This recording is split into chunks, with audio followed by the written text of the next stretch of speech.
gave up a TV job to start a podcast in your basement. If that doesn't scream midlife crisis, I don't know what does. It was Championship Sunday here in Indianapolis. What's the mindset then coming in as a defending champion? I want to win. No, I want to win. The young lady over my shoulder, Caitlin Clark. Not the best looking guy. And I don't think anyone's going to sit here and say, Matt Randazzo was really good looking. What has this last month, 2 months, 3 months been like for you? It's an important fan base for the Fighting Illini, is it not? It is. He turned 69 years young last week. He looked good, Coach. Oh, trying. Thank you.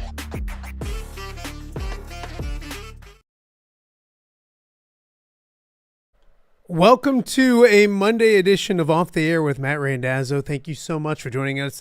It is Monday, February 3rd. A lot to get to after a very busy and fun weekend around the world of sports, especially here in the Quad Cities. Hopefully, everybody had a great weekend as well. It was the weekend before the Super Bowl, which is usually quiet.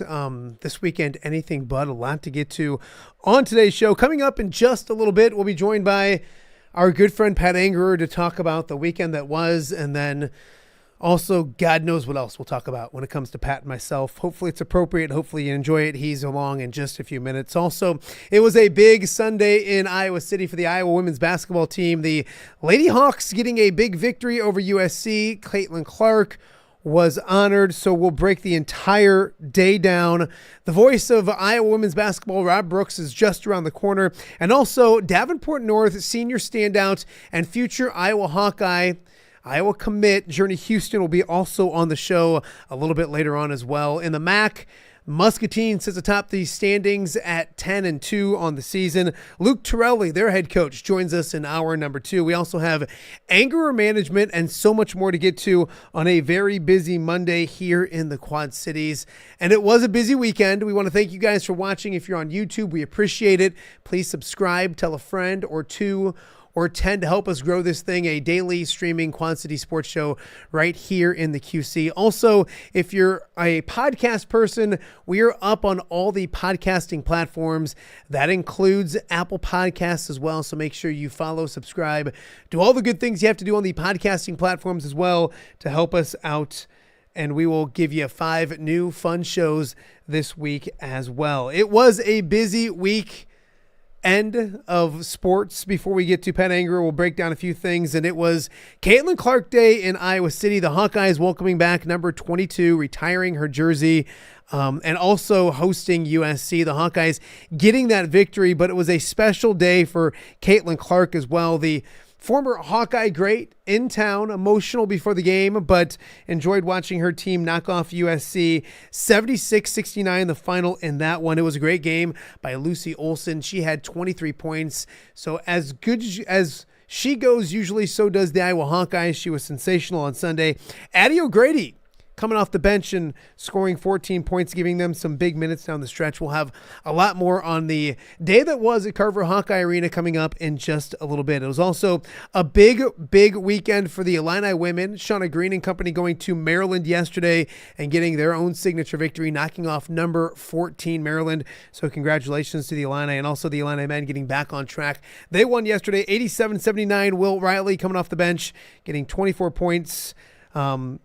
Kylan Boswell also came off the pine as well. He had 14, so a big day for the Illini. We'll talk a little more Illini athletics tomorrow, but today we will center our focus on Carver Hawkeye Arena and what was yesterday. We also center our focus on our normal Monday guest, a very familiar face and a good friend of ours, Pat Angerer, joins us right now. Pat, first and foremost, we do this every week.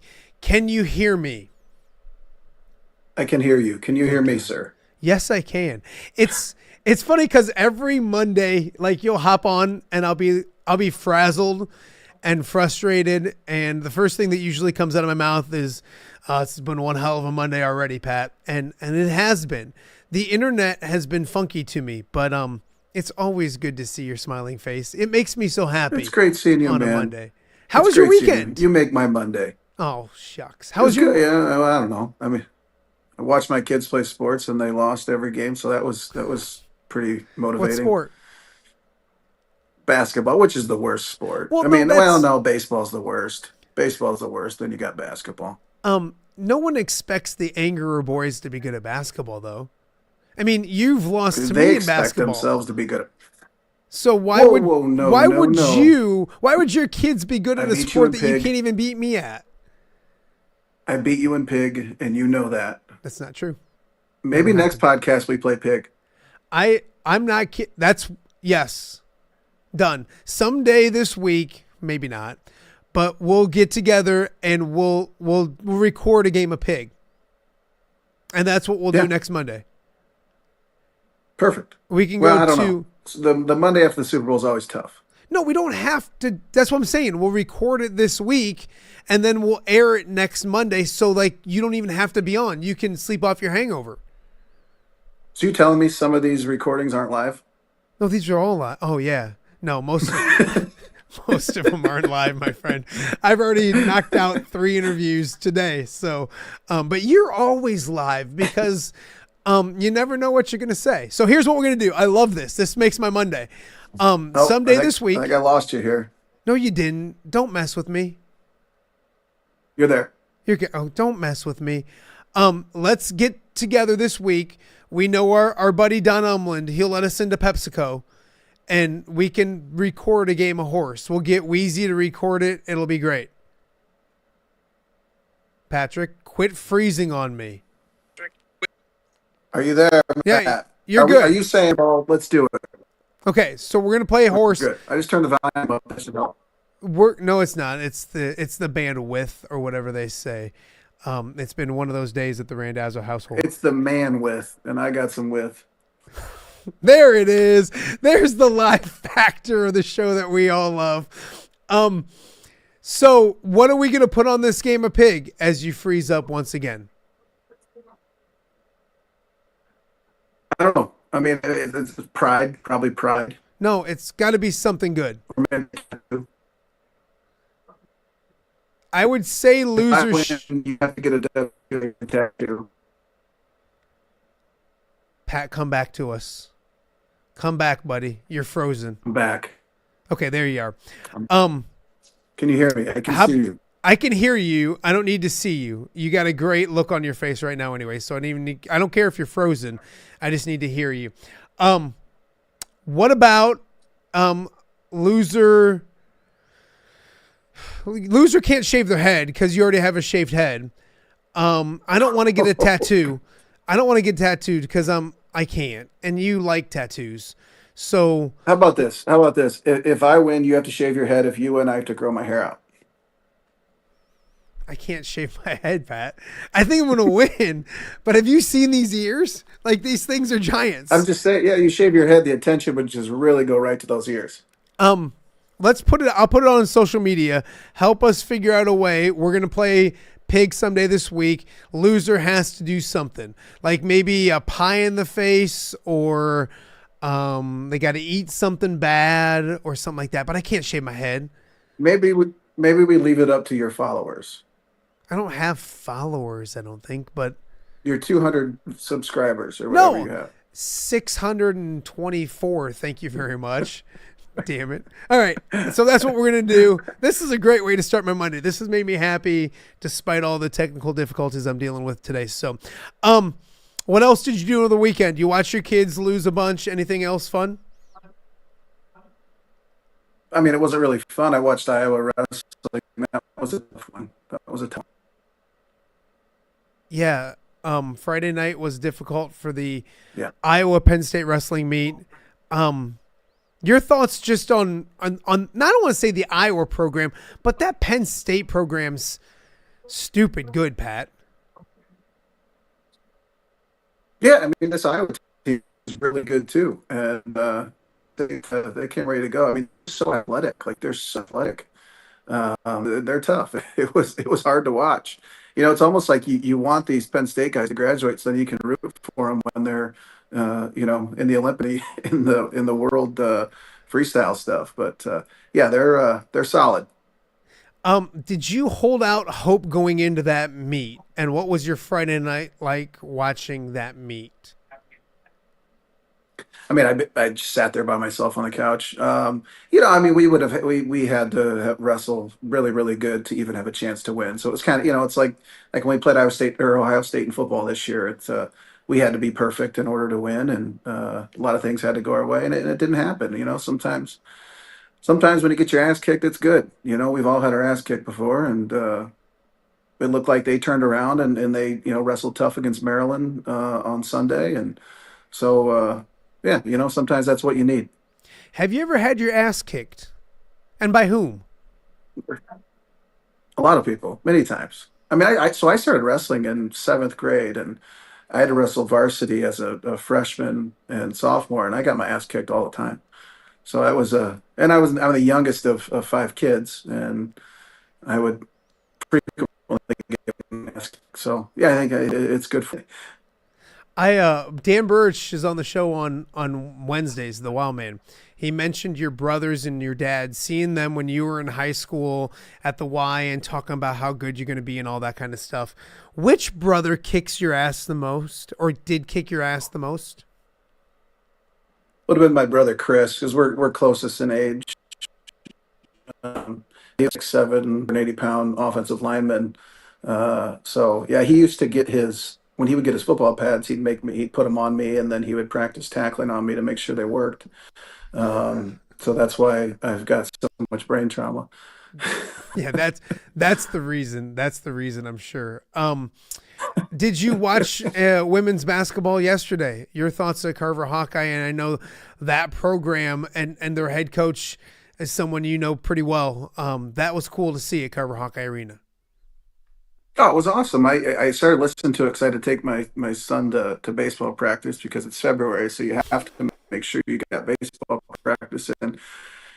If these 10-year-olds aren't practicing, they're not going to go to the MLB. So, but I was listening to old Robbie talk on the radio, and it was like, what was it, 11-1 by the time I got home? It was amazing. And then USC kind of came back and that on USC then, so that was tough to hear. Did you just say I bet on USC? I never bet on USC. I had Iowa plus 12.5 to start the game. I may have hedged a little bit.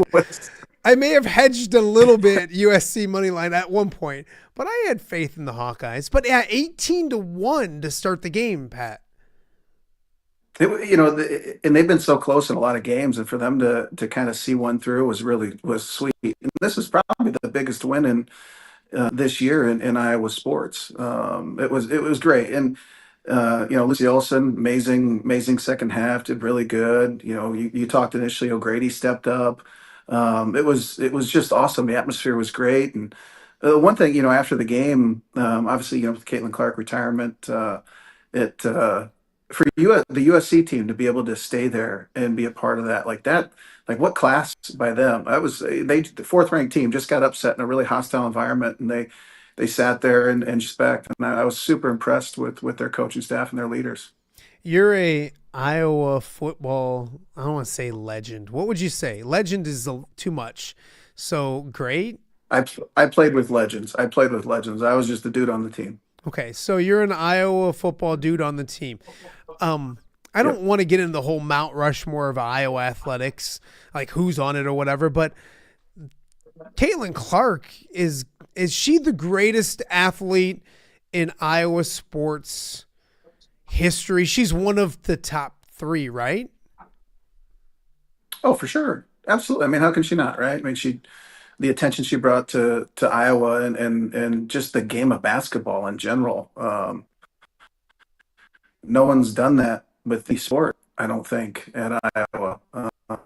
Obviously, you get a little biased because it's so recent, but I don't see how anybody. I mean, she's up there, man. What I'm so impressed by her is she always says the right things in interviews. I don't know how she does it, and it's got to get annoying after a while for her because she's constantly getting pulled in so many directions, but she's spot on with everything that she says, and just blown away, not only with just how she plays, but also how she handles herself off the court. Can you imagine getting all those questions all the time and not being you and saying stupid stuff? Like, she's the anti-angerer when it comes to like the media and saying all the right things. Well, I think she's genuine too. I think it doesn't come off as it comes off as genuine. And obviously, I don't know her personally, but never hear anything bad about her, and she does it the right way. I'm fired up for her this year. I know you're a big WNBA bettor. I'm sure going to be betting the over on all of her. What is it? Points and assists, and I'm sure that's probably going to hit frequently. Dude, I love to gamble on the WNBA. I love to gamble on the WNBA. They never give up.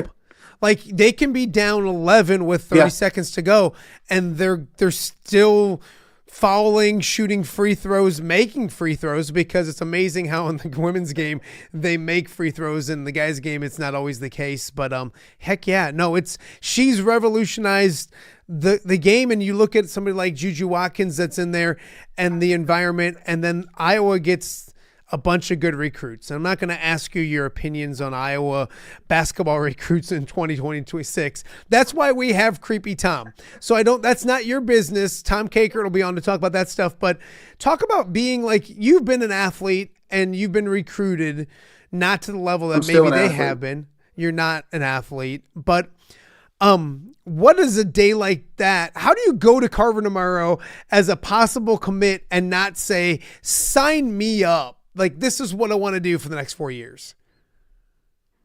Well, and I mean, I even think about that with football. Like, you go play it. I'm not going to name names, play it like Maryland or UCLA or these places we played at, and there's like 5,000 people in the crowd.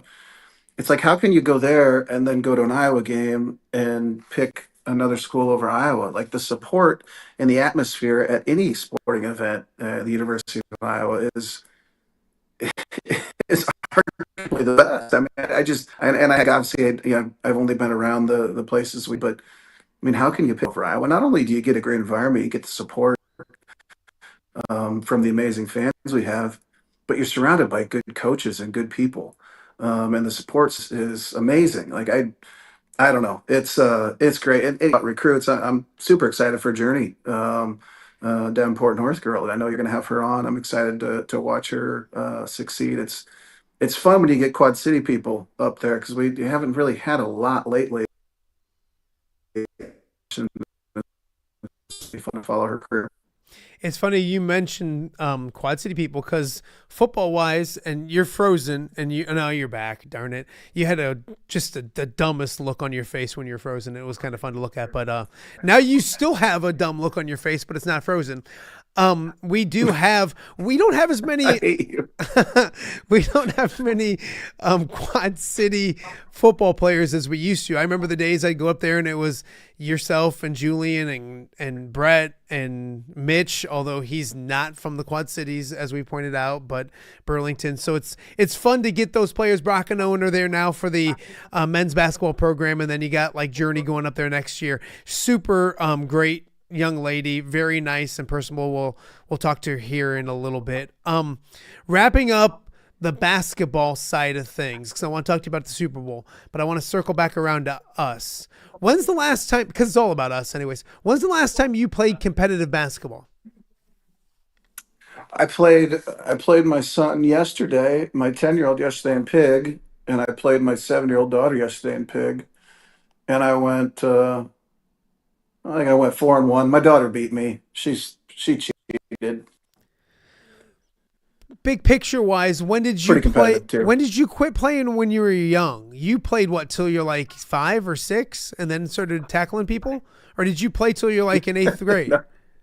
No, I quit playing in 8th grade. So I wrestled and played basketball, and then I've had a better opportunity to, make the varsity team wrestling. So I wrestled. Not that I was a good wrestler.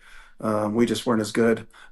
So I had a better chance to make the varsity team. And our basketball team was great. I mean, they won state my senior year. So 8th grade would have been the last time I played competitive basketball. Your basketball team and I can won still state. beat you. Your basketball team won state. Who led that team? So we had Mike Vandelo. I mean, if you ask Ryan Fick, he will say he was the leader. You didn't of say that his team. name first. You said Mike Vandelo first. Yeah, Mike Vandelo, Brett Wessels. I'm gonna miss. We had a group of studs, man. the West family was really good at basketball. Yeah, no, they were. I just was I'll curious. tell you about let me tell you about my senior class, the Bettendorf '05 club. We won state in swimming, golf, soccer, basketball, and football. Probably the greatest group of athletes in the world. God, you sound like PV is nowadays. Anyways, we'll move on Don't quickly. do not. Just saying. Just saying. Assumption's still trying to make it to the dome. They don't know where it's at. Football wise, there is a Super Bowl coming up. This is the last time I'll talk to you on this show before the Super Bowl. Do you have any thoughts on the game? You look at Saquon Barkley. I'm excited. I'm fired up for him. I mean, you look at where he came from and kind of had a tough career with not a lot of wins and injuries and stuff, and seeing him have success and just do unbelievable things every weekend is is phenomenal to watch. And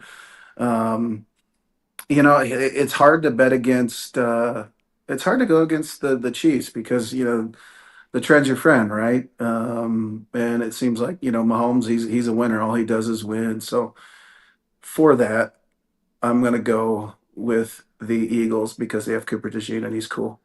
Going back on what you said because I missed most of what you said, but yeah, we obviously Cooper DeJean was the best player on the team, and when you lose your best player, it's tough to come back for. And it's going to be tough, with the guys that we lost this year. I mean, Higgins and Jackson and Castro and all these guys. Like it's going to be tough to come back for, but it's also be interesting to see, different guys step up and become stars and all that stuff. And I mean, gosh, I didn't play a full season. I didn't start a full season until my senior year at Iowa. So it's like you never know. You never know who's going to come up and make plays, and they've got guys that got the right mentality and are going to work really hard. So last week I had Julian on the show, and we gave our top 5 foods that you have to eat during the Super Bowl. I'm going to give you my top 5. I'm going to tell you if I'm right or wrong. Tell me if I'm right or wrong, what I'm missing here. I need my 5 was chips and salsa. From Snoop's preferably, but chips and salsa is my number 5. My number 4 is pizza of some type. A lot of good Quad City pizza. I like Godfather's too. Godfather's in the Quad Cities is fantastic. Godfather's. But I don't want to fill up on pizza. So that's why it's at 4, because you can get filled up on pizza and I don't want to get filled up. So I just want a little bit of pizza at 4. At 3, I want the little meatballs. The little barbecue cocktail meatballs. Don't giggle when I say little balls. Just come on. It's Monday. How am I not surprised? No, we'll move on. Number 2, wings. And I like Jewel wings. Like, I don't know if you've ever had Jewel wings, but they're freaking delicious. Jewel Osco? Yeah. Have you ever been and gotten their wings? No, because it's more modest to go to a Jewel and get wings. Like, I'm just a simple man, and I can't eat at fancy restaurants like you, so I'm sure you get better wings than I do. And then number 1 is bacon wrapped weenies. And don't giggle when I say the word weenies. It's the little weenies with bacon wrapped and like the brown sugar. God damn it. All right. Anyways, am I missing anything? Am I missing anything? I don't know. Whatever my wife will make, I'm going to eat. So I'm not. I'm 450 pounds, dude. I'm not picky on the Super Bowl. I think the big thing is the alcohol. Like, how do you do that? Do you start with the whiskey? Do you start with the beer? What do? You go tequila. Like that's the thing. I mean, one Super Bowl, I had way too many old fashions. I don't even remember what happened in the game, but. So I'm going to try to, you got to pace yourself a little bit. And thankfully you weren't playing in that game. Did you ever win a playoff game? Did you guys go to the playoffs? Went to playoffs every year except for one. Don't come at me with that. Did you? I can't remember. I remember the best you had personally. Didn't you win like 3 games? 2. Almost. We only won 2. Sorry, 2. Do you don't you think the day after the Super Bowl should be like a national holiday? People should have the day off. Yeah. Should you close the bank? For sure.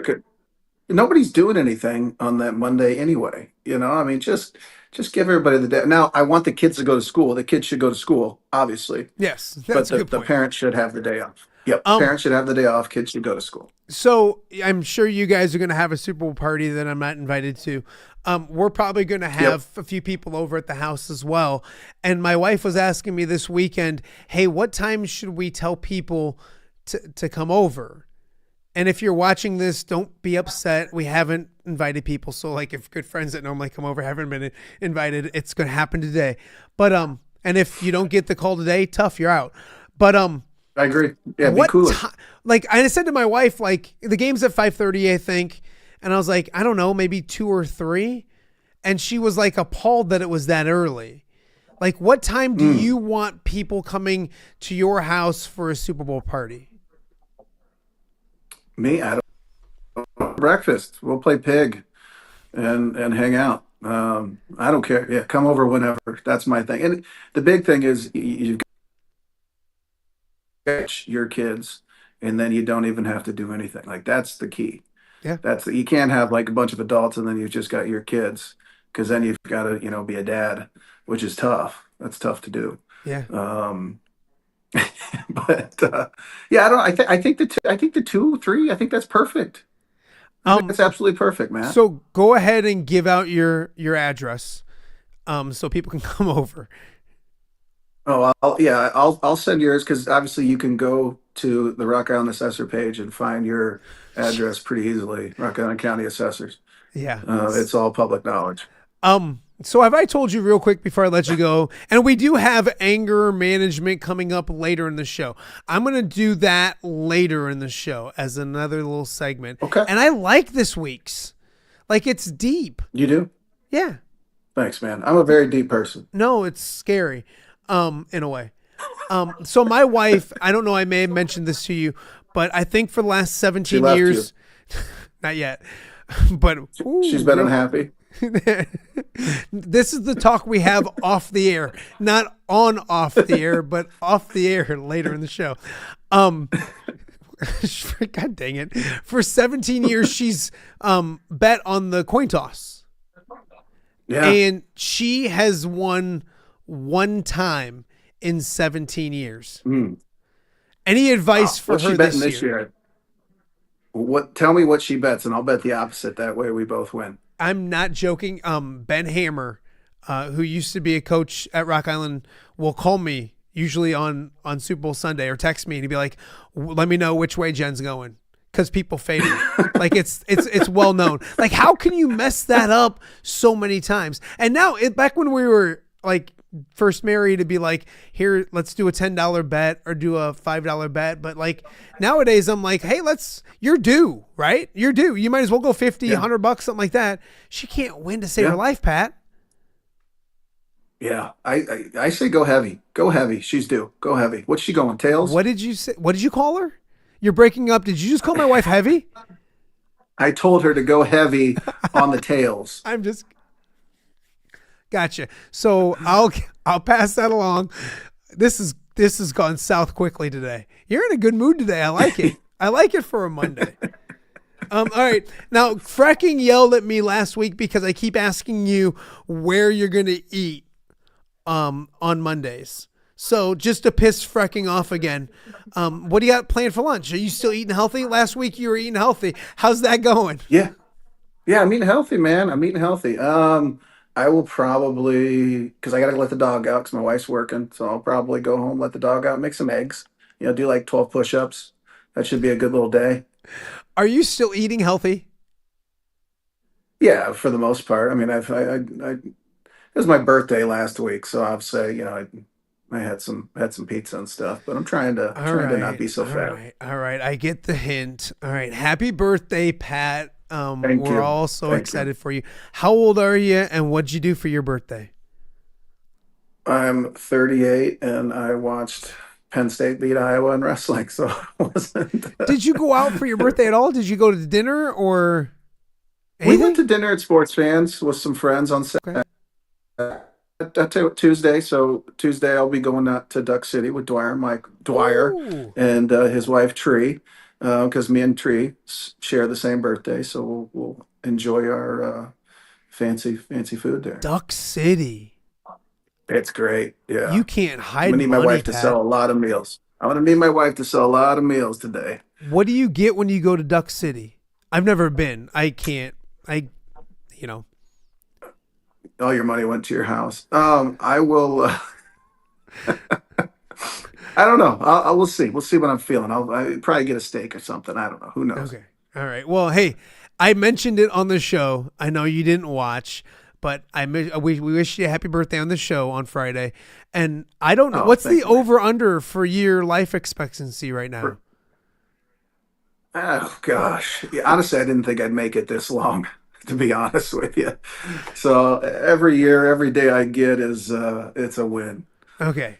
Well, so to recap your appearance on the show today, we are going to get together and play Pig. We'll have Wheezy shoot it. I have a camera. I don't want to get him in trouble, but he's a good shooter. So we'll see if Wheezy can do that for us. And we'll do that. You giggled at balls. You giggled at little weenies. And You like little weenies and meatballs. That's what you said. and you called my wife heavy, I think is the last thing I got I out did of this not. conversation. I would never, ever. I don't know why she's with you. No, that's very true. So, well, Pat will be back later in the show for a pre-recorded segment we like to call Anger Management. Thanks, buddy. We're going to talk about more real sports and be serious for the rest of the show. But as always, I appreciate you taking your Monday morning out of all your busy things you have to do and chatting with us. Well, that sounds lame, but I love you, man. Thanks for having me, man. All right. He is Pat Anger, the color commentator for the Iowa football program, and of course, a good friend of mine here on the show. Coming up, we got a lot to get to. It was a special Sunday at Carver Hawkeye Arena, and we're going to spend the next probably 45 to 50 minutes talking all about it. Up next, Rob Brooks, the voice of Iowa women's basketball, will join us to break down a special Sunday with Caitlin Clark and a big victory for the University of Iowa. And it was also a big recruiting weekend as well. So coming up later in the show, Davenport North standout and future Hawkeye Journey Houston will join us to talk about what it was like to be at Carver Hawkeye Arena yesterday for a big victory for the University of Iowa. And of course, the jersey ceremony for the one and only Caitlin Clark. You are watching Off the Air on a Monday. A lot more to get to. We will be back right after this. Hello, Dan Pearson here of FCA. Our team is thrilled to support Off the Air with our good friend Matt Randazzo. We share the view of the power of sport when it comes to relationships, including the influence of the coach. FCA believes the coach is the most influential person in America. Matt celebrates local coaches and athletes. His content is informational, insightful, and inspirational. Our Fellowship of Christian Athlete team loves partnering with Off the Air with Matt Randazzo while we engage, equip, and empower coaches and athletes in our 23 counties. FCA, the heart and soul in sports. View from the West, the podcast covering Illinois high school football. It's going to be a hard-hitting game. It's going to be great football. Weekly analysis and reaction from around the western side of the state of Illinois. This is the game we had circled when the year started. Follow along on YouTube and subscribe wherever you listen to podcasts. It's big-time football out there tonight, and I know we can play big-time football. View from the West. We got you covered.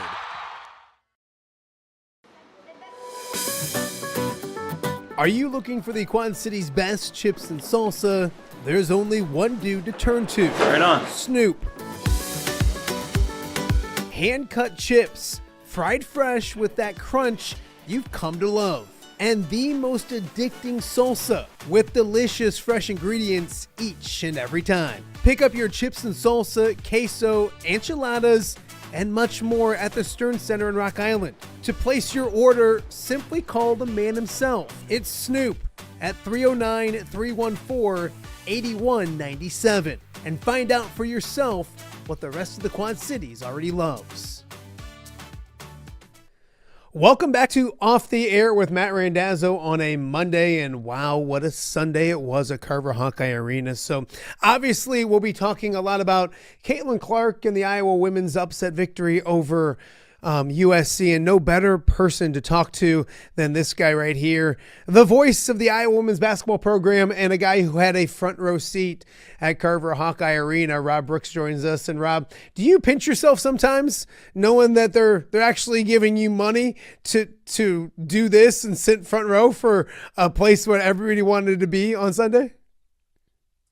Well, as you well know, it's certainly not the reason you get into it, but it's a nice benefit. And it's, the thing about being around the coaches and the players and even the fans that have had an opportunity as well to watch Caitlin Clark throughout her career, and obviously the well-documented stories that this Iowa basketball team has been on. But, being around Jan Jensen, even when she was the associate head coach, she's so grateful, and you always try to take a little bit of a pause, I think is probably the best way to put it, during the Caitlin Clark run, and even a day like yesterday, to just be happy that you're a part of it, whether you're a fan in the stands, calling the game, coaching the game, because things go so quickly, and everybody well knows, and just game after game after game, and for coaches just to kind of take a step back and realize, hey, what a ride this has been.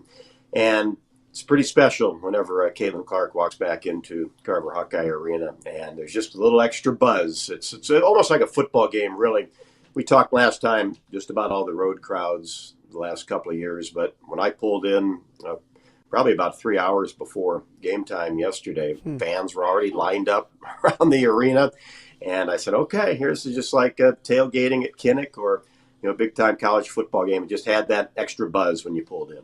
I talked to a few people that were at the game and media-wise as well, and they said it was back to last year with the buzz, the electricity. And not that it's not been good this year, but it's just different. We compared them. Well, I compared them to the Beatles. You compared them to Bon Jovi. God bless you. But was that Bon Jovi buzz back with Caitlin Clark and Kate Martin and Gabby all back in the house in Iowa City? It absolutely was. And, Kate Martin addressed the crowd. And when Gabby and Kate walked to their seats, absolutely. The crowd came alive. They're educated fans, appreciate what those players have done. And it's going to be the way it is for years and years to come when those three and others, Monica Sedano was back as well. That's the buzz that has been created by that team that is not going to be forgotten for decades to come. You get to have a good seat at a lot of arenas and a lot of great sporting events. There's something about Carver Hawkeye when that place is rolling, that place is electric, and it's been that way for the women. It's been that way for the men in the past as well. But what is it about that building when you have everything come together the way it came together yesterday? It's pretty special, isn't it? It really is. And it has a lot to do, obviously, with who has played there over the years. And I go back to the 80s and Tom Davis's teams that were ranked, in 87, ranked number one in the country. And the buzz, the electricity in that arena. I mean, there's just something extra. And also you look at, Big Ten basketball, too, during different eras, men and women. I mean, right now that the women, is unmatched. If you got two teams, well, we'll see what happens to USC. They may drop out of the top five. But heading into this week, two teams, probably be 10 in the NCAA tournament. And you go back to the 80s and pockets in the 90s as well, and even more recent than that. But how good the Big Ten Conference was. In 1988, two teams went to the Final Four. And you had coaches like Bob Knight and Judd Heathcote and Lou Henson, guys that had character, and you wanted to see them. I remember, too, Matt, that everybody was in their seat yesterday waiting for Caitlin Clark to enter. That's the way it was when Bob Knight coached in Carver Hawkeye Arena. Everybody was in their seat. They weren't up getting something to eat when he walked in the tunnel, because you just remember those moments. And Chicago Stadium was always remember the roar, right? And Carver Hawkeye Arena, you can go back to certain games and just remember what it sounded like. And I was at the Iowa-Ohio State women's game when there was 20-some thousand people there, and people were lined up in the aisles, sitting on steps up on top, and obviously that'll never be duplicated again. But it was that type of atmosphere that we've witnessed here the last 2 years, and then obviously yesterday. I get this question when I'd be in Iowa City. They'd say, did you see this? Did you see that? And I'd say, well, I'm busy. I have a job to do. So I know the caveat being you were busy yesterday. You had a job to do. But what was your Sunday like? When did you see Caitlin? Did you get to see Caitlin? When did you see her for the first time from a distance? And what was that like for you? Yeah, you're right. It's pretty routine oriented. Catherine Reynolds, who does the games with me, had a chance to go back and do a one-on-one interview with her that we aired in the pregame show. But then you're right. You kind of got your regular duties that you have pregame, making sure you got the USC portion of it covered as well. And Catherine talks to one of their coaches as well for the pregame show. Then I go back and talk to Jan. So that's all done at a certain time. So obviously it's busy, probably an hour leading up to the game. So you miss some things, but yeah, you definitely know when Caitlin Clark walks in Carver Hawkeye Arena. And you talked about the swarm of photographers as well. I mean, that was, there was a lot of those black vests following her around for sure. Yeah, absolutely. I want to talk to you about the game itself, but one more with Caitlin. That ceremony afterwards, I thought was just absolutely perfect from your venue, from your point. What did you take from it? What were some of the highlights of it from you? Were there thoughts, reflections after you got done witnessing and seeing it that stand out to you? Yeah, I mean, obviously you watch those highlights, and they did a couple of videos. And about every shot, whether it was the buzzer beater against Indiana, Michigan State, logo threes, obviously the record breaker against Michigan, and then Jan Jensen and Lisa Bluter, just so well spoken, always seem to say the right things in those situations, and listening to them reflect back on Caitlin's career, and then they played a video of some fans that sent in videos as well, children up at the hospital, fans that were overseas that never even but Caitlin Clark, I think I told you on the coaches show, we used to get calls from coast to coast, and fans would call in and say, well, I've never watched basketball before, don't even really like it, but I just can't take my eyes off of number 22. And a lot of those stories, Caitlin a little bit emotional, I think, listening to that, but just shows you the impact that she has had not only on adults and youngsters in the state of Iowa, but it goes beyond this country and really even the world. Rob, there was a Caitlin Clark effect yesterday on the hardwood as well. She didn't play a minute and all that kind of stuff, and you got to give the players of now credit, but the buzz, the electricity had to help yesterday. Talk about the start, because you knew that you had to get off to a good start against USC. 18-1, I believe, was the start. What was that first quarter like? Not just for you, but for the team, for the building. It seemed like the perfect storm. Surreal. You just kept having to look up at the scoreboard and say, is it really 18-1? Is USC not scored a field goal here for almost 10 minutes? And the place was just, I took my headset off one time and you couldn't even have a conversation with the person next to you. You could hardly hear the whistle on the floor. There's no way a coach is going to be able to communicate with players. You just have to kind of let things flow. And I thought Taylor McCabe did a great job getting off to a good start, because you want to see the ball go through the hoop early in a game like this, because USC's got great players, obviously, but if they played in an atmosphere like that, with that type of hype, how are they going to handle it? And then also, how are the Hawkeyes going to handle it? And I think Jan Jensen did a masterful job in prepping the players about what was going to happen on that particular day, but you had to kind of take it threefold. You mentioned the recruits. Some of the top recruits and the top recruit in the country were there. So that's one aspect of it. And you've got 40 minutes where you got to focus on USC. Then we'll celebrate Caitlin after. And I think that's the way they approached it. And Jan actually talked about walking into the arena on Friday during practice and obviously talking about, hey, it's just about USC. We've got to focus on the 4 minutes of basketball, but then all the towels that were laid over almost 15,000 seats with the Clark 22. Just another reminder of what was going to happen on Sunday, but handled it as well as you could because USC made that great run in the second quarter, actually took the lead at half on that steal and layup by Juju Watkins. And then I thought the key thing was how does Iowa respond, especially in that third quarter. Came out, played very, very well. It was a back and forth third quarter, and then obviously took care of business in the fourth. That two players obviously were terrific. Lucy Olson, best minutes I've seen her play in the biggest spotlight, which is great to see. And then Addie O'Grady, how about her off the bench, having 13 points and had a rebound, put back, hit that 16-foot jumper that was huge, and her minutes were really needed because Hannah Stalkey had some foul trouble, had back-to-back fouls there early on in the fourth quarter and had 4. And then Addie came in and played so great, just finished it off. You mentioned, Rob, that run in the second quarter. Boy, and I was at home watching, I felt like, well, that was cute. That was a good start. But, man, USC's just got so much talent.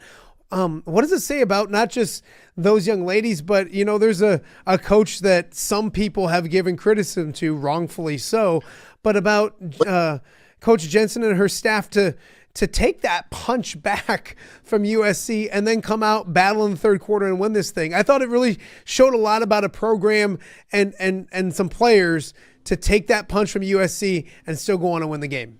Yeah, no question about it. I think you look at this team that's had so many close calls, and the fact that Jan Jensen just believing in this team and trying to be positive and saying we're really close to being really good. Don't worry about what other people are thinking on the outside, but we've got all the confidence in the world in you. And knock down the free throws coming down the stretch, which were key because you felt like USC was going to play that out a little bit and follow somewhat early. And Iowa, you make the free throws, you win the game. You don't, it gets a little bit tighter coming down to the last 2 minutes. But they handled it, and what a victory. And another one that there's been a lot of memorable ones. This is one for the memory bank for sure. Rob, you mentioned Lucy Olson. The last time you were on, she was coming off probably her worst game as a Hawkeye. Only scored 4 points against Oregon. Boy, if she plays at that level, the ceiling for this team changes drastically. How nice was it to see what she did yesterday? And she was sensational for the Hawkeyes against USC. I hope so. This league is so tough, and at home, everything's surrounded. There wasn't a chance I was going to lose that game, right? There was, but fun to talk about now. But now you've got back-to-back really difficult road games at Minnesota on Thursday. Minnesota's surprisingly playing very good basketball, and they've been on the West Coast, so they lost to USC and UCLA, but have won 18 games so far this year. And then you got to turn around on a Monday night and play at Nebraska. Iowa obviously lost that overtime game in Iowa City. So those two games coming up, and then I think it's number 1 UCLA coming back to Carver Hawkeye Arena. So this is going to be a tough stretch, and I was going to have to try to win some games on the road. That was a big NCAA tournament builder victory yesterday, but I think 1 out of 2 would really be good this weekend. Obviously hope for 2, but to get one of these would be great. Rob Brooks joining us right now. A few more before we let you go. USC stayed and watched the trophy, or not the trophy, but the banner ceremony. They said they were going to do that regardless of how the game ended. What does that say about that program? And I thought that was a pretty special, classy move to sit and watch Woody, who's done a whole lot for the game of women's basketball. Yeah, no doubt about it. And I think you look that coaching staff and Juju Watkins and what they were able to do, not only last year getting to the Elite Eight, but also the fact that they were Pac-12 champions. And I think they really respect women's basketball, and they were going to stop and honor Caitlin, knowing that what she's done for the game, and certainly celebrate her. That was a great thing to do. That's sportsmanship at its best, right? Putting the game over actually what happened there, and I mean the long-term health of the game, because I think a lot of the coaches realize that what she has done for the game, the atmosphere, the crowds, road teams appreciate that. You look at even teams last year that came in and were non-conference opponents. You knew that they were going to lose by 25 or 30 points. So it was a bye game type thing, but they appreciated the opportunity. And we're big fans of Caitlin Clark as well, and the Iowa women's basketball team. And I think that just says a tremendous amount about where the game is when you see that type of sportsmanship. Well, it says a lot about you, because look at the versatility of Rob Brooks, moving around, making sure the internet connection stays strong. We appreciate that. That is talent. Stay on the air. Yes, that is talent. One more for you before I let you go. You talked about the future and the amount of recruits that were in the house coming up, and just a little bit on this show, we're going to be joined by Journey Houston, a young lady from Davenport North that's going to Iowa. She was at the game yesterday, but there was a lot of big-time recruits. Addie Deal that's coming next year, others for 2026. I'm no recruiting expert, but that's one heck of a sales pitch for a young lady to see what that was yesterday. I'm not asking you to say who's coming, who's not coming, but that environment is about as good as a sales pitch as you can give a young lady, isn't it? I would think so. You don't see it everywhere. There's no question about that. There's great teams out there.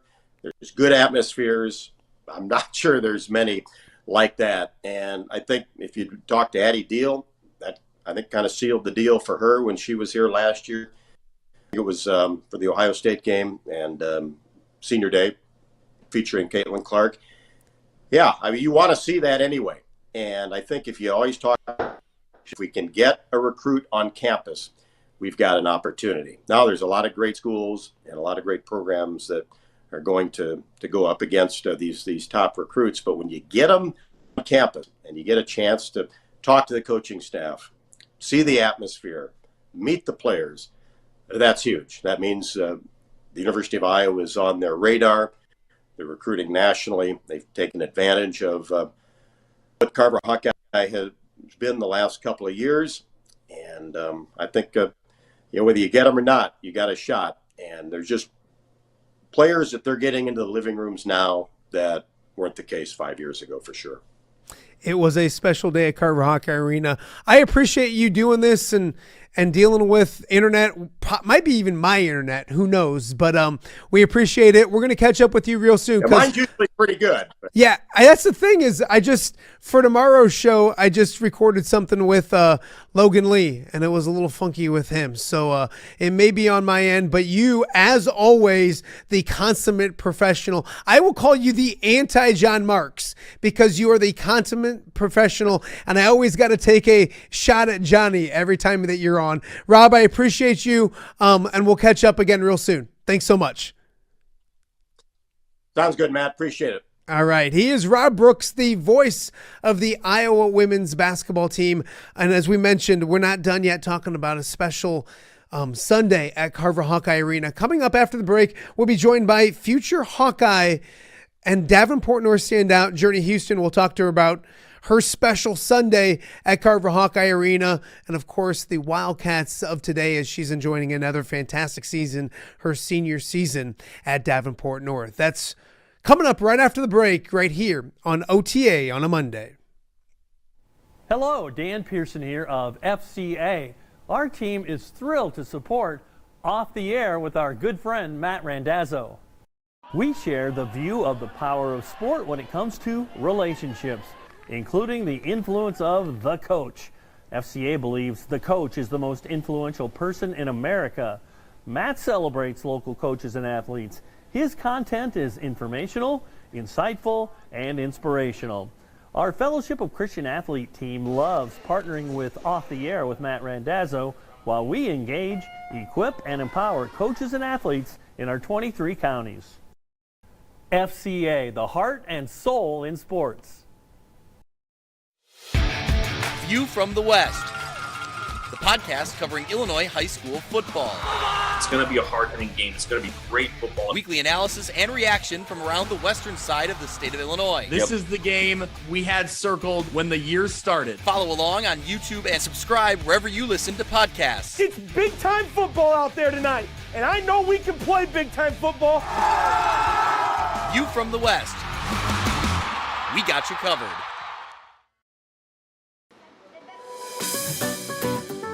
Are you looking for the Quad City's best chips and salsa? There's only one dude to turn to. Right on. Snoop. Hand-cut chips, fried fresh with that crunch you've come to love.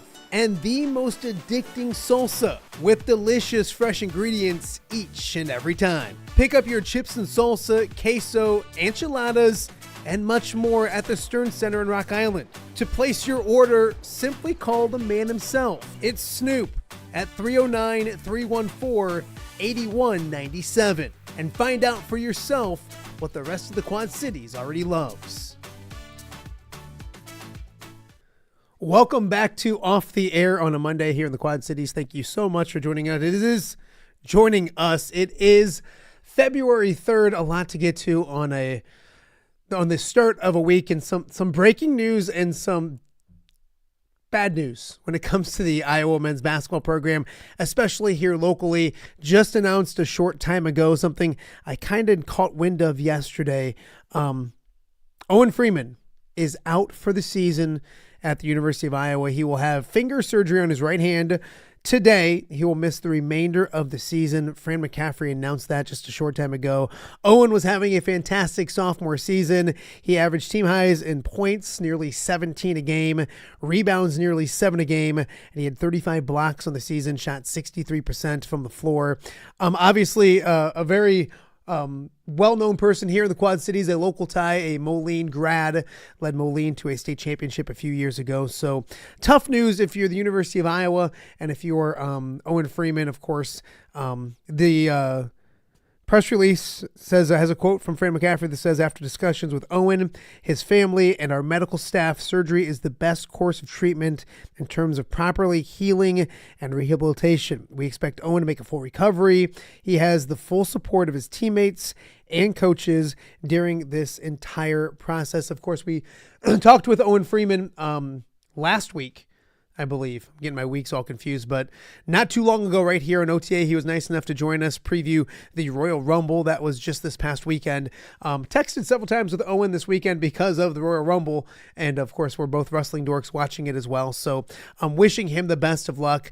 A very determined athlete, a very serious athlete, someone that obviously wants to be on the basketball floor, somebody who was eager to get this thing turned around at the University of Iowa. Of course, Iowa now 13-8 on the season.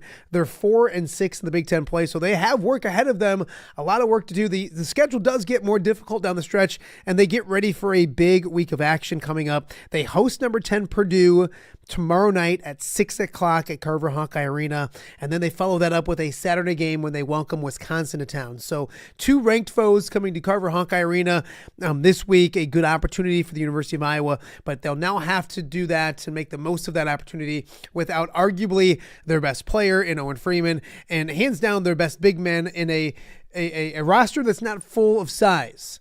You look at maybe Riley Mulvey moving into a more prominent role. Laje Dembele is somebody who started the season for Iowa, undersized a little bit at 6'8", not quite the 6'10" that Owen is, but somebody that might get more run as well. And then you look at some younger kids that haven't got a lot of time. Maybe Iowa goes much smaller, and they're going to have to because they lose a lot of size with Owen Freeman. And it was a team that one of their kryptonites this year was the fact that they got beat on the boards a lot. So a tough blow at a position that Iowa doesn't have a lot of depth at. So we'll continue to chat about this throughout the week. We're efforting to get our good friend Tom Kakert in the house tomorrow to kind of break things down and talk a little bit more about that. And of course, preview a big game tomorrow night with Iowa and Purdue. So the big breaking news for the Iowa men's basketball team, you've seen it on Twitter all over the place, but Owen Freeman once again out for the season. He'll have surgery on his right hand today and miss the rest of this season. So we'll keep a close eye on that and much, much more. But we have a lot to get to still on this show. Our second hour is packed full of great stuff. Coming up after the break, we'll be joined by Journey Houston, the Davenport North standout who's committed to the University of Iowa to play women's basketball. She was in the house yesterday at Carver Hawkeye Arena, so we'll chat with her about her experience in Carver Hawkeye, what she saw on the floor, off the floor, and also how she's doing in her senior season. Of course, her junior season cut short because of an injury last year, so we'll talk about her recovery and a lot more. Journey Houston joins us after the break, and then also later in hour number 2, the Muscatine boys are having their best season since a guy by the name of Joe Wieskamp was on the court. Their head coach, Luke Turelli, will join me a little bit later on as well to talk about the now MAC leading Muscatine Muskies and much more on that as well. Plus, last but not least, late in the show, we'll have your weekly Angerer Management, where our good friend Pat Angerer gives life advice. It's something we started a month ago, and I think he's changing lives one at a time. So a lot more to get to. Hour number 2 of Off the Air with Matt Randazzo is right around the corner. We're going to take a quick 45-second break, and then we will be back with Journey Houston and more Iowa women's basketball talk right here on a Monday on Off the Air. Are you looking for the Quad City's best chips and salsa? There's back to Off the Air with Matt Randazzo. It was a big weekend of sports, a huge Sunday in Iowa City where Caitlin Clark returned and the Iowa women got a signature victory. And I'm excited to be joined now by future Hawkeye and current Davenport North senior Journey Houston. First and foremost, Journey, thank you for doing this. I appreciate it. It's been a while since I've gotten to see you. I'm glad to see you out there happy and healthy and doing what you do best. Of course. I'm glad to be here. We'll start with Sunday because I want to talk to you about the Wildcats as well. But boy, it was special at Carver Hawkeye Arena on Sunday. What was it like for you? Being a future Hawkeye, going to Carver, seeing that place the way it was with 22 back and seeing a signature victory as well. It was a great experience. You know, there was a lot of alumni there, so I got to see all of them as well. The environment, it was crazy. I could barely hear my mom next to me because after every basket or steal, it was always loud. You know, the fan base is great. So it was just a great experience. And knowing I'm going to be there in 4 months is just, it still hasn't set in yet because I'm just so excited. I got to ask you about number 22. Had you met Caitlin before? Did you get to talk to her at all yesterday? And what was it like to be there on a day like that with a moment like that when her number goes to the rafters? I did meet her during my recruiting process. I didn't get to talk to her because she had a lot going on. There was a lot of people there to see her. Yeah. So I actually left before she settled down with everything. So I didn't get to talk to her, but it was great to see her getting honored for everything that she's done for the sport of women's basketball. I know you were in attendance. You're going to be there next year. I know Addie Deal, I believe, was in attendance. She's coming next year from California. I know there was a lot of other future talent that could possibly be coming to the University of Iowa in the future. What's this recruiting class look like and with yourself, but then the future as well? Because there's a lot of talent, not just coming to Iowa, but interested in Iowa in the future as well. Yeah, it was great to see Addie because she's all the way in California.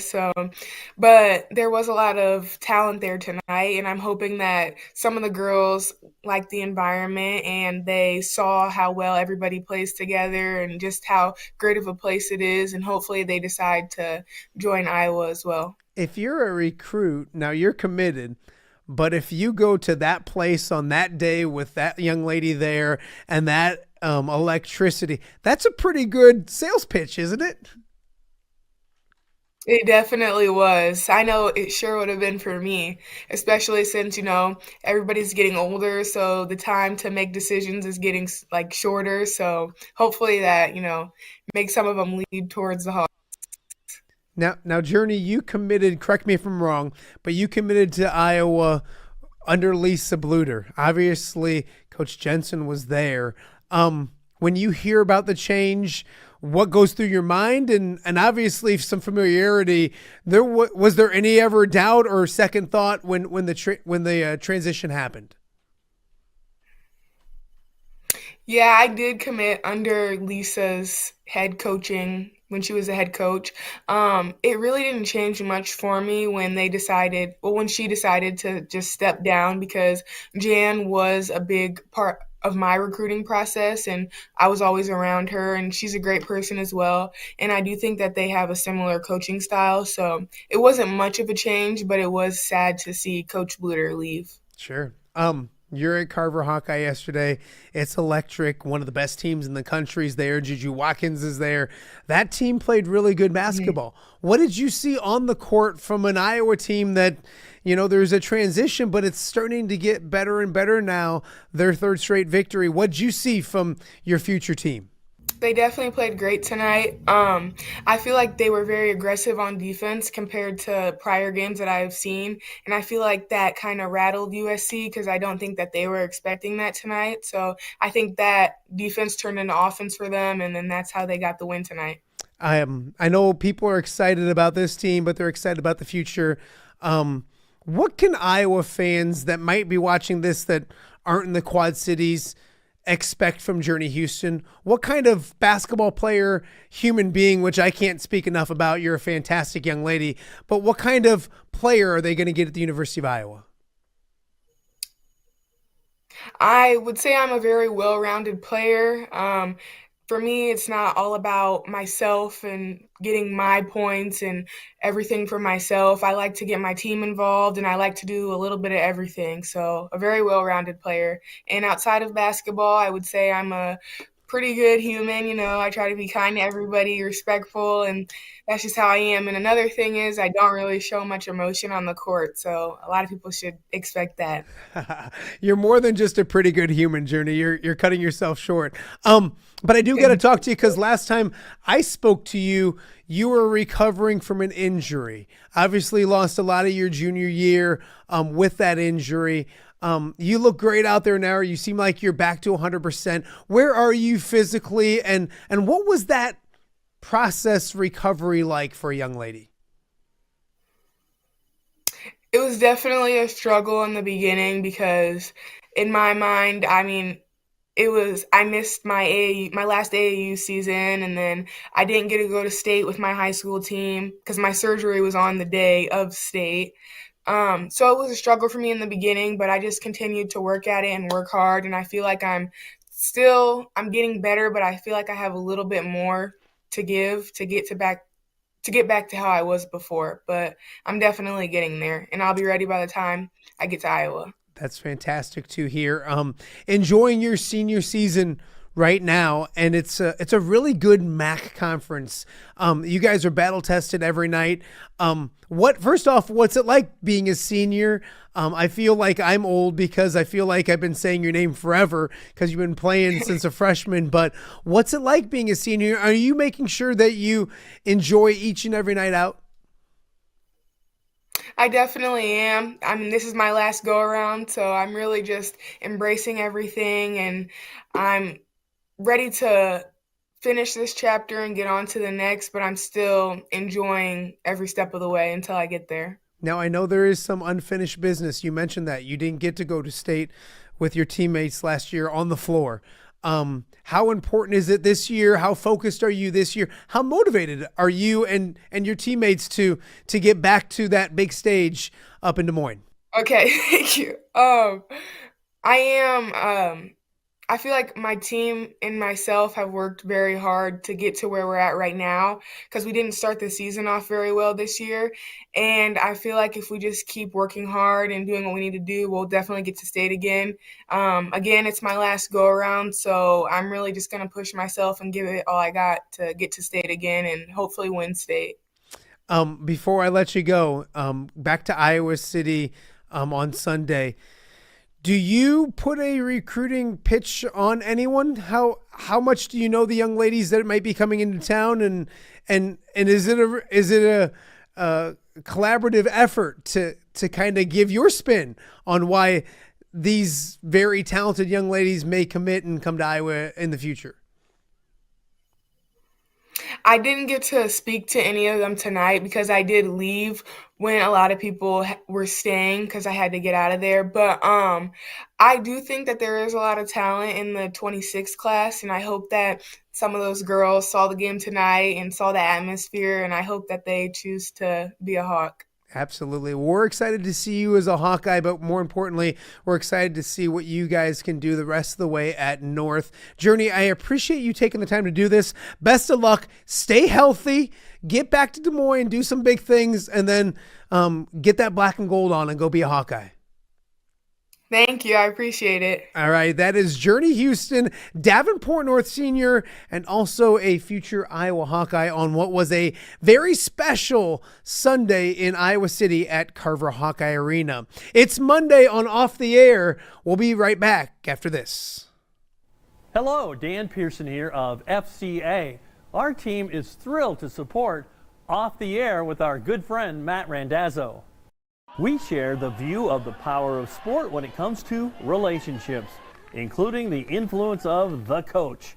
FCA believes the coach is the most influential person in America. Matt celebrates local coaches and athletes. His content is informational, insightful, and inspirational. Our Fellowship of Christian Athlete team loves partnering with Off the Air with Matt Randazzo while we engage, equip, and empower coaches and athletes in our 23 counties. FCA, the heart and soul in sports. View from the West, the podcast covering Illinois high school football.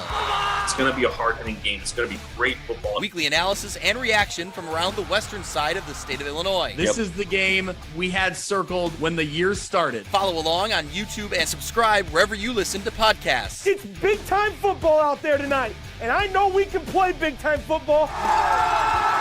View from the West. We got you covered.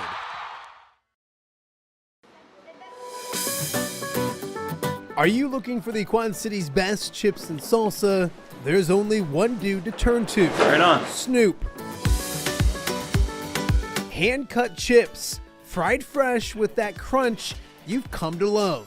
And the most addicting salsa with delicious fresh ingredients each and every time. Pick up your chips and salsa, queso, enchiladas, and much more at the Stern Center in Rock Island. To place your order, simply call the man himself. It's Snoop at 309-314-8197 and find out for yourself what the rest of the Quad Cities already loves. Welcome back to Off the Air with Matt Randazzo on a Monday. Appreciate you guys watching. A busy weekend, both on the college hardwood and, of course, on the high school hardwood as well, as the race in the MAC gets tighter and tighter. We'll talk a little MAC basketball with our next guest. Luke Turelli, head coach at Muscatine, joins us. Luke, thanks for joining us. Appreciate it. It's been a fun season for the Muskies so far, and as of right now, they sit atop the MAC standings. When you look at this team and how they've been so far, did you expect this? What did you kind of expect coming into this season? Well, thanks for having me, Matt. Going into the season, kind of in the springtime before the off season really started, with our returning group, we all kind of knew what we had coming back from last year's team, and they really bought in the off season and throughout. And going into the season, we were, getting up and down against each other is great, but, you can't tell kind of where we're at because we're, going against each other. And, once the season started, we kind of just hit the ground running, and, it's been an awesome 2/3 of the season so far. Yeah, a lot of basketball left. We'll kind of talk about that, but I want to talk to you big picture because you've been at Muscatine for a little while. But your fourth year, I think, as head coach. as you kind of continue to rebuild this thing, kind of give me a big picture. If I told you 4 years ago that this is where the program would be right now, obviously you'd have to smile. It's a good place to be. But talk about the growth of what you had to do to get Muscatine basketball back to where it is right now. Well, it's been a long 4 years at the varsity level, because first 3 seasons, I think we won a total of 12 games between the 3 years. But really it was just getting the buy-in and commitment from the, incoming freshmen every year and, getting them bought into just how much time commitment in the off seasons, being, one of the top teams in the MAC would have to be. So we used, a handful of the MAC schools as kind of like our, I want to say like a sky ideal of where we want to end. 12 victories already here in year 4, and you watch those guys grow up and get better. I feel like it means more when you watch these guys grow together as a team and get better. Kind of just talk about the commitment, and they have to believe, because when wins aren't there, when everybody looks at results. What did you do during those years when maybe the results weren't there to continue their positive attitude to get to where they are today? One of our biggest focuses in practice with our coaching staff has been buying into the process and not necessarily the end result.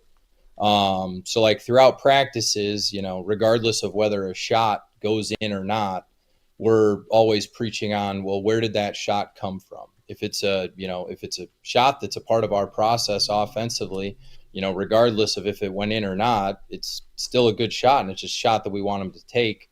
And so it was a collective buy-in from the coaching staff all the way down with all the players in the program to really buy into not necessarily the end results when it came to the records, but just consciously doing things the right way day in and day out, and really always focusing on the process.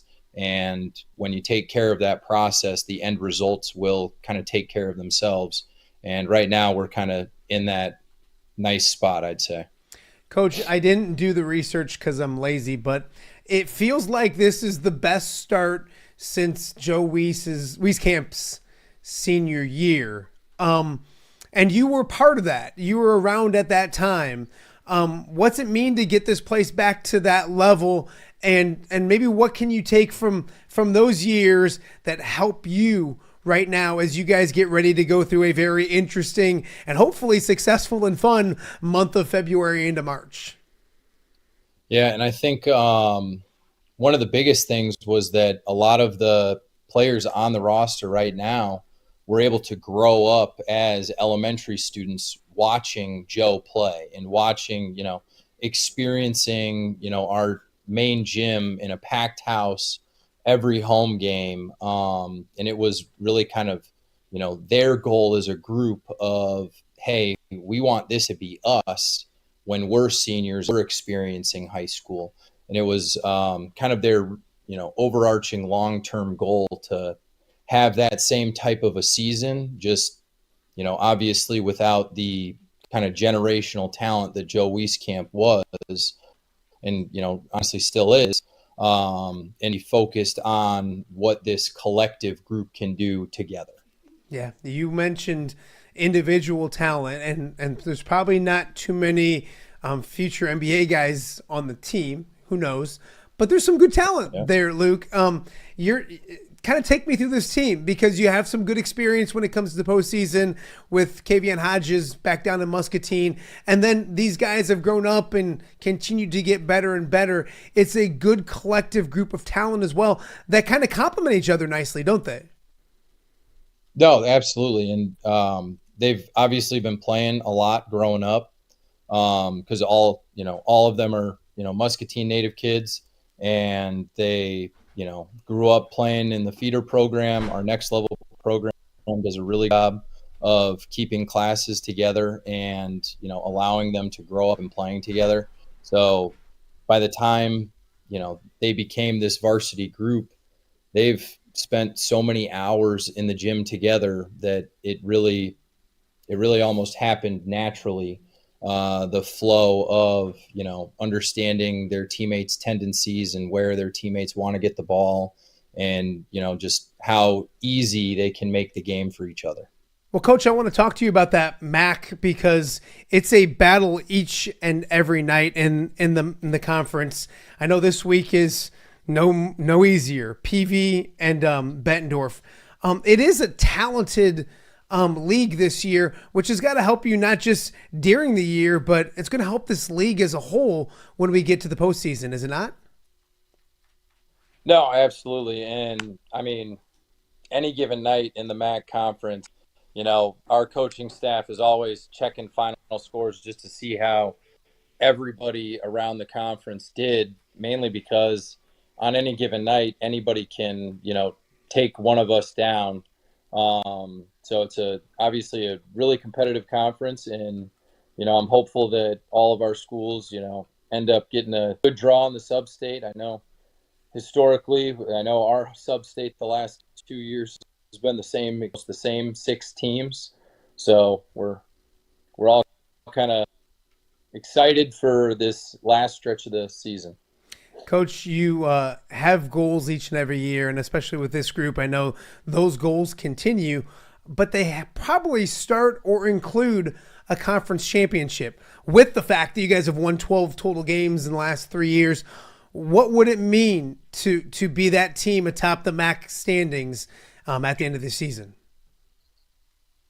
I think one of the biggest things that we talked about this offseason as a group was doing something that obviously in Muscatine, Joe Wieskamp's name gets thrown around a lot when it comes to basketball.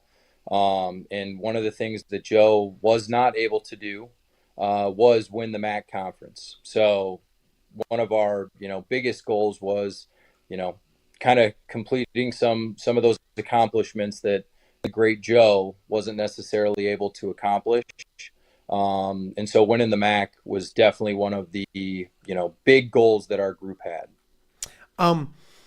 You have 2 losses on the season to 2 conference teams. You get them again. I know the whole revenge thing is probably a little bit overblown. I don't mean it as a revenge type game, but is it nice to get teams that maybe gave you trouble early in the year another crack at them, not just because of the name on their jersey, but to get better and correct some things that maybe you may have done the first time that you didn't like seeing? Oh, absolutely. Things is that we get to play everybody home and away, and we get to see everybody twice a year. And just, as a coach, seeing the, adjustments that another team makes towards us in that second game, but also, our staff going into it and game planning the second time around is one of the, many things that, high school basketball coaches get to enjoy to do. And obviously, losing those 2 games on the road gives our, student body as well as our community something to look forward to in the coming weeks when we, end up playing both of those teams back at home in Muscatine to finish the season. All right, Coach, before I let you go, a couple other quick things. When you look at the state in general and you look at this side of the state, a lot of attention goes to the Des Moines schools, maybe some Cedar Rapids schools, but we kind of talked about the MAC and how good it is. With the talent individually, especially in this state, in this conference, I should say, how eager is it? I know you battle each other each and every other Tuesday and Friday night, and you may see some of them in the postseason, but I feel like this conference is going to be really battle tested and ready to make some noise, maybe on a state level this year. I think so too. I mean, not only in 4A, but our, now 3A schools in our conference. I think all 10 of us could really kind of frustrate some teams can't come postseason play just with the not only the style of basketball that the MAC plays, but also just the competitiveness that all of our teams in the conference have. It can really lead to some really fun and exciting postseason games and some deep postseason runs out of the MAC schools. And I know as soon as the postseason starts, as long as we're not matched up against each other, we're all we're all rooting for one another to make it down to state and just, kind of represent our conference in a good light in the state's eyes. Coach, you're still a relatively young head coach, which is a good thing. I'm feeling older and older by the day, but this conference, and yourself included, is full of really good coaches. And I think that's what makes Tuesday and Friday nights so much fun.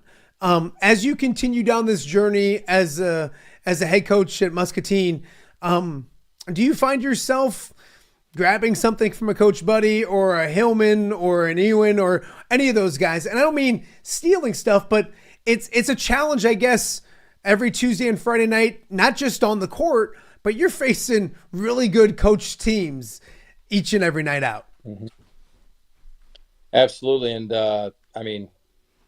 when it comes to the coaches in the MAC, basketball has always been a copycat league.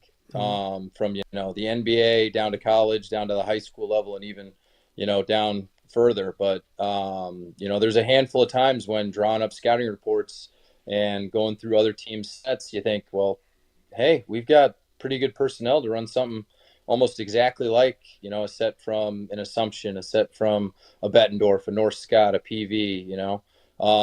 So it's just one of those things where the scouting report can kind of lead us to some nice sets when it comes to our own personnel. And well, it's at the end of the day, it's a great conference on this side of the state. Last one before I let you go. I'm a Lions fan. I'm a Cub fan. So I've dealt with, I've dealt with my fair share of lean years, which makes the good years even more exciting. What's that school like right now? You mentioned 12 victories in 3 years, and then you see the success and the fun. And I love the environment down in Muscatine. It was always one of my favorite places to go down to. Always good, even in the lean years. What's the community like right now? What's the students like right now when it comes to Muscatine basketball and what this next month and a half could be like? Well, overall, on our Wednesday mornings after a game and our Mondays after, our Friday games, there's just it's a nice excitement in the school. And, well, we're always advertising to come out to support the boys and girls teams because a lot of our games this season have been varsity boy-girl doubleheaders. I think we have one of the best student sections in the conference. It really showed on Friday night with our cake auction, just how much in the community there is down in Muscatine. And it's been a very, very exciting, city to be in, when it comes to basketball season, across the board, when it comes to the students, the staff members, the community members that don't really have a tie to the high school anymore. They're still fully supporting the basketball teams. I think our cake auction day raised, I think it set another record for how much money that our boosters brought in. So it's another great reason to be down in Muscatine. Coach, well, I appreciate your time. The good news is high school coaches, after coming on the show, are 4-1 on the season in their next game. Okay. So please make me 5-1. And keep this good vibe going. So I appreciate you. Best of luck the rest of the way. And as things get interesting down in the postseason, I'll probably bug you again. So best of luck. We appreciate you. Absolutely, Matt. Thanks for having me on. Hopefully the end of the season is as much fun as the start of the season has been. So we're looking forward to down the stretch. All right, Coach. Appreciate you. That is Luke Turelli, head coach of the Muscatine boys basketball program. As always, the MAC as interesting as ever. We'll continue to follow that throughout the next couple weeks and months right here on Off the Air. It's time for a break. We'll be back with much more right here on OTA on a Monday. Hello, Dan Pearson here of FCA. Our team is thrilled to support Off the Air with our good friend Matt Randazzo. We share the view of the power of sport when it comes to relationships, including the influence of the coach. FCA believes the coach is the most influential person in America. Matt celebrates local coaches and athletes. His content is informational, insightful, and inspirational. Our Fellowship of Christian Athlete team loves partnering with Off the Air with Matt Randazzo while we engage, equip, and empower coaches and athletes in our 23 counties. FCA, the heart and soul in sports. View from the West, the podcast covering Illinois high school football.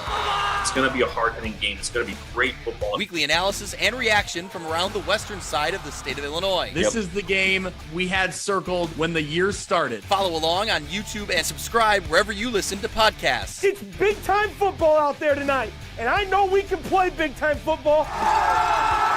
View from the West. We got you covered.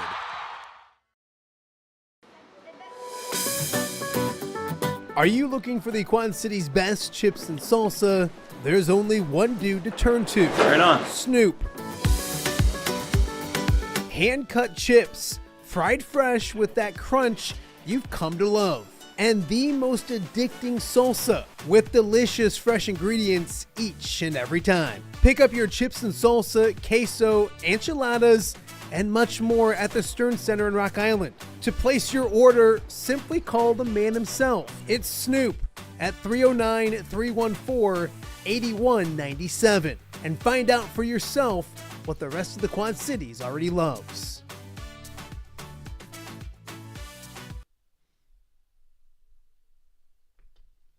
Welcome back to Off the Air on a Monday here in the Quad Cities. Thank you so much for joining us. It's been a fun, jam-packed show so far, and we're not done yet. To start the show, way back 4 weeks ago, Pat Anger, one of our first guests, of course, he was on first today, and we started a dumb weekly segment called Anger or Management, where Pat gives life advice of some way, shape, or form.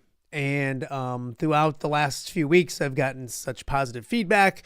I don't know if it's changing anybody's lives, but hopefully it's making people smile, and Pat is usually very good at that. So before we wrap up today's show, we have our weekly installment of Angerer Management.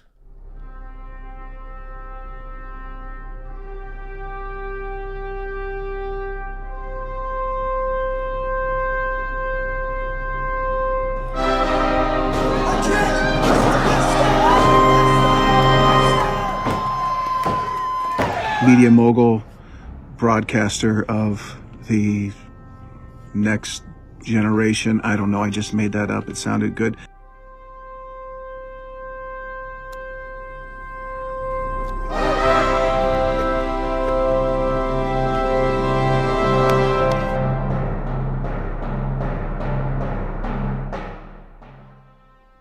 Hello, friends. How are you? I'm back for another week of anger management. So there's this crow who was sitting there in this tree just doing nothing all day long. And a rabbit kind of got jealous and went up to the crow and just said, "Hey, do you mind if I sit here all day and do nothing as well?"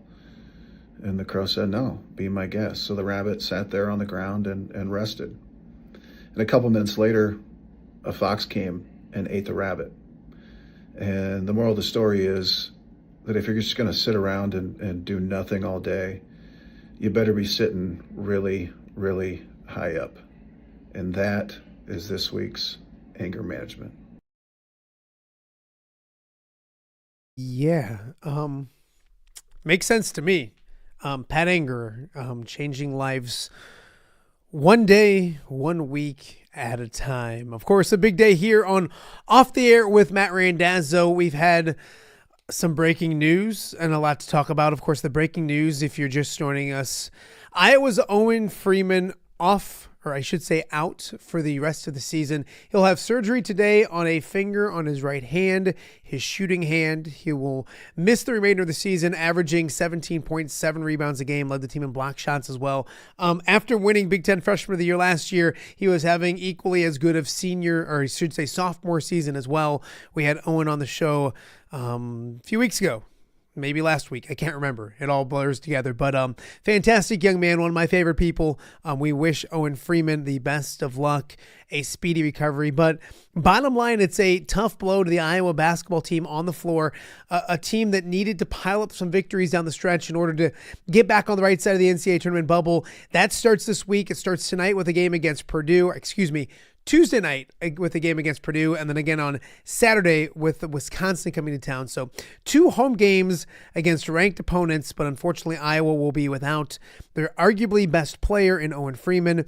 And it comes in a position that Iowa does not have a lot of depth at in a league that has a lot of good big men. So not a great combination. We'll see how Iowa can bounce back and move forward in what's been a tough day, a tough Monday for the Iowa basketball team. Again, Owen Freeman out for the rest of the year with a bad finger on his shooting hand. He'll have surgery on that today.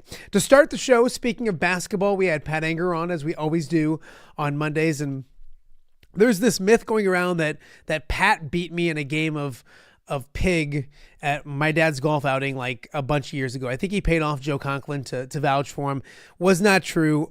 Pat is a better football player than me, probably a better human being than I am, but he's not a better basketball player than I am. So we have decided to put that to the test. So sometime this week we are going to get together and play a game of horse or pig. I don't know yet. And we'll have that next week, but we need to figure out what the loser has to do. So we'll put it up on all the social media, but if you want to comment here or get to us on social media, if you have any good ideas on what the loser has to do if they lose in the battle of pig or horse with myself and Pat Anger, please do that. And also talk to Pat about the Iowa wrestling team, a tough Friday for them. Penn State, awfully good. We got his Super Bowl pick, which I believe was Philadelphia, and a lot more. So if you missed Pat, go check that out at the beginning of the show as well. Also, we talked to the voice of the Iowa women's basketball team at Rob Brooks, a special Sunday at Carver Hawkeye Arena, both with the jersey ceremony for Caitlin Clark and also the big victory for the Iowa women, knocking off USC, a signature victory for the Iowa women, who are probably on the right side of the NCAA tournament bubble now after that victory. So check out if you missed Rob Brooks. He was awesome as always. He was on also Journey Houston, a Davenport North standout who's heading to Iowa next year, who was at Carver Hawkeye Arena yesterday, joined us to talk about her experience at Carver Hawkeye, her future with the Hawkeyes, and her future with Davenport North this year. So check out Journey Houston if you missed that. And then we also talked Muscatine basketball with their head coach, Luke Turelli. The Muskies lead the conference.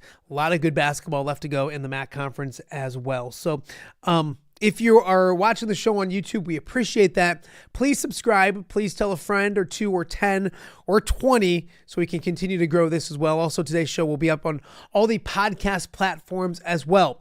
Working on a show for tomorrow. We can tell you right now that our good friend Logan Lee will be on the show. We'll catch up with the Pittsburgh Steelers now second-year player, just getting done with his rookie season. We'll tell you what he did during his rookie season. Also, Logan, a new dad as well. So we will catch up with Orion's own Logan Lee tomorrow. Also efforting and hoping maybe to have Tom Kakern on tomorrow's show as well. We'll kind of break down the injury news of Owen Freeman and him being gone for the season. Iowa has a big game coming up against Purdue tomorrow night. Also, we'll talk about the Illini. We ignored them today, but both the women and the men had big victories over the weekend, had big victories on Sunday. It was Shauna Green's Fighting Illini going on the road and knocking off number 14 Maryland. They're on the right side of the NCAA tournament bubble right now as well. I think they're 6-4 or 6-5 in conference. That's that signature victory that they needed as well. So a big day for the Illini women, and then of course the Illini men needing a victory at home. They struggled throughout the game.